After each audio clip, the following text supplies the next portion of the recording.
শুধুমাত্র তখনই আমি যে তারা যদি অনুরোধ করেন তাদের অনুরোধের প্রেক্ষিতে আমি জুমার নামাজ পড়াই কিংবা ঈদের নামাজ পড়াই। আমাকে যদি ওনারা অনুরোধ না করেন সেখানে আমি শুধুমাত্র নামাজ পড়ে চলে আসি।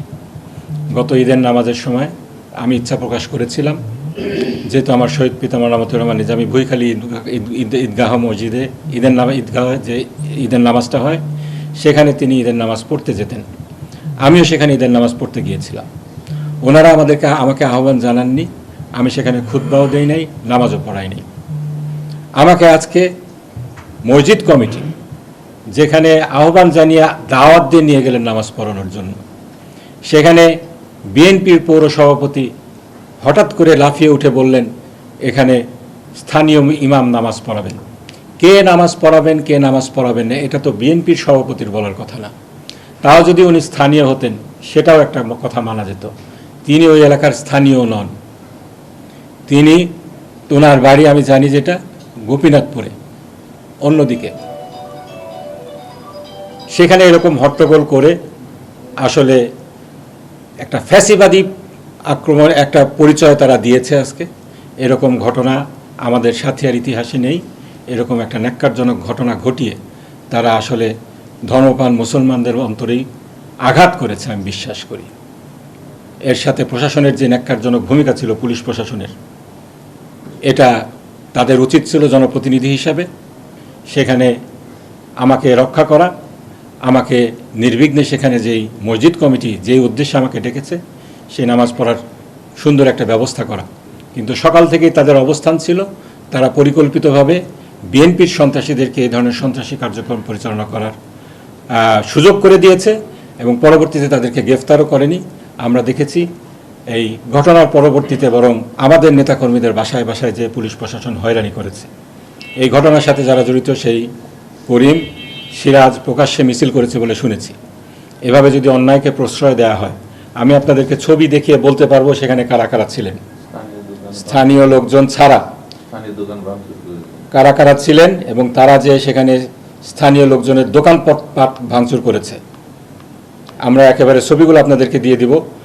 সোনাতলা ৮ নং ওয়ার্ডের বিপ্লব সেখানে ছিল, ৮ নং সোনাতলা, বৈরাগী সোনাতলা সৌরভ সেখানে ছিল, বিএনপি নেতা নাইম সেখানে ছিল, বিএনপি নেতা রেজা সেখানে ছিল, কারো বাড়ি সেখানে নয়। একজনকে তারা বলছে যার একজনকে ছুরিকাঘাত করা হয়েছে, যাকে ছুরিকাঘাত করার কথা বলছে তার বাড়িও ৬ নং ওয়ার্ডে পৌরসভার। সেই ব্যক্তিটি কেন ১ নং ওয়ার্ডে সেই চেঁচানিয়াতে গিয়েছিল? তাদের কোনো নেতার তো সেদিন কোনো প্রোগ্রাম সেখানে ছিল না। আমার প্রোগ্রাম ছিল, আমার নেতাকর্মীরা সারা উপজেলা থেকে যেতেই পারে। তারপরে যদি আমরা চাইতাম হাজার হাজার লোককে সেখানে নিয়ে যেতে পারতাম, জড়ো করতে পারতাম। কিন্তু তারা যেভাবে ষড়যন্ত্র করেছে আমরা তো সেভাবে ষড়যন্ত্র করে সেখানে জোর জবরদস্তি করে কিছু করতে যাইনি। আমি আপনাদের মাধ্যমে এই ঘটনার সুষ্ঠু তদন্ত সাপেক্ষে যারা এই ধরনের ন্যাক্কারজনক ঘটনা ঘটিয়েছে, আমাদের আপামর মুসলিম যারা রয়েছে, ধর্মভীরু লোকজন রয়েছেন, মুসল্লি রয়েছেন, তাদেরকে ভালোভাবে জুমার নামাজ পড়তে দেননি, তাদের বিচার দাবি করছি। এবং প্রশাসনের কাছে আমি আহ্বান জানাবো, প্রধানমন্ত্রী, আপনাদের মাধ্যমে, সাংবাদিকদের মাধ্যমে আমি প্রধানমন্ত্রীকেও বলতে চাই, আপনার বিশেষ যে সহকারী রয়েছে তার দাপ্তরিক কাজের বাইরে তিনি সাথিয়ার রাজনীতিতে যদি এভাবে ইন্টারফেয়ার করেন, নাক গলান, এক্ষেত্রে যদি জনগণ ফুঁসে ওঠে এর দায়িত্ব আপনাকে নিতে হবে। আপনার সেই বিশেষ দূত কিংবা বিশেষ সহকারীকে আপনি সামলান। সাথিয়া এই ধরনের অন্যায়, এ ধরনের ন্যাক্কারজনক ঘটনা, এ ধরনের রাজনৈতিক হানাহানির পরিবেশ সৃষ্টি করা, উত্তপ্ত করা, প্রশাসনকে দিয়ে বিরোধী দল মতকে হয়রানি করা সাথিয়ার জনগণ মেনে নেবে না। ফ্যাসিবাদী শাসন ব্যবস্থা আর দেশে নেই। জনগণ ফ্যাসিবাদের বিরুদ্ধে রুখে দাঁড়িয়েছিল, বুকের তাজা রক্ত দিয়ে গণতন্ত্র প্রতিষ্ঠা করেছে। আবার সেই ফ্যাসিবাদী কায়দায় আপনারা যদি সাথিয়ায় সেই ধরনের নৈরাজ্যকর পরিবেশ সৃষ্টি করতে চান, জনগণ কিন্তু এর সমুচিত দাঁত ভাঙা জবাব দেবে। সায়েদ আবদুল্লাহ আজকে যে ঘটনা ঘটালো, এটা তার এলাকা, তার এখানে বড় দায় রয়েছে। সারা সাথিয়া থেকে কেন বিএনপির নেতাকর্মীদেরকে সেই চেঁচানিয়াতে জড়ো করা হলো? কি তাদের উদ্দেশ্য ছিল? আমি কোনো ভালো উদ্দেশ্য ছিল বলে আমি মনে করি না। এটা একটা বড় ধরনের ষড়যন্ত্র ছিল। আল্লাহর রহমতে সেই ষড়যন্ত্র জনগণ নস্যাৎ করে দিয়েছে। আমি সতর্ক করে দিতে চাই, এরকম যদি অব্যাহত থাকে এর সম্পূর্ণ দায় দায়িত্ব কিন্তু বিএনপিকে, সায়েদ আবদুল্লাহকে, স্বয়ং প্রধানমন্ত্রীকে নিতে হবে।